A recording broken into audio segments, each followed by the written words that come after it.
Suppose of Korea November nili rambo ay vangin changzola khalkhom ya kumsanga sa kuwasam sari pani loher chuakin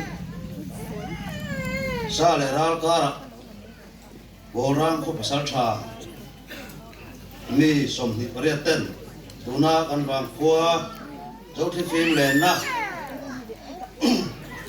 sikdi thiang lon na borang kwa hi ano sa chuak le ta an singa yami som ni pali in mual miliam san to a chung da chu bu te ro thanga lal thakima don kima ro nuna lal sanga paluya si hwal nuna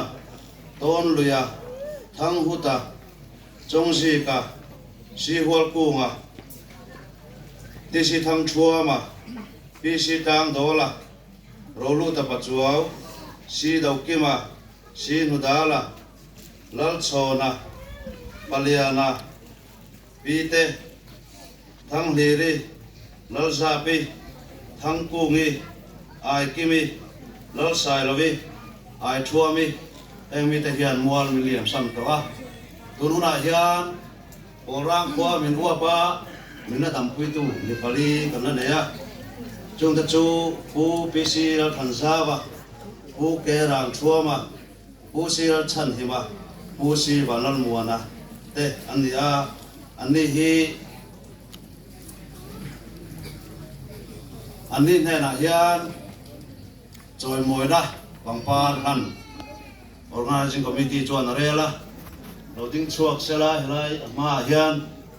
chuan kana sarte khan pangpar ron han sak mai sela tha nge loading chu ro se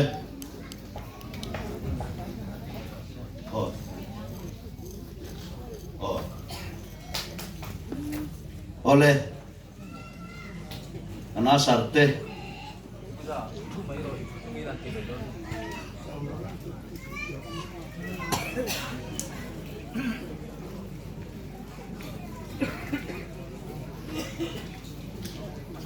cô đi đâu về bule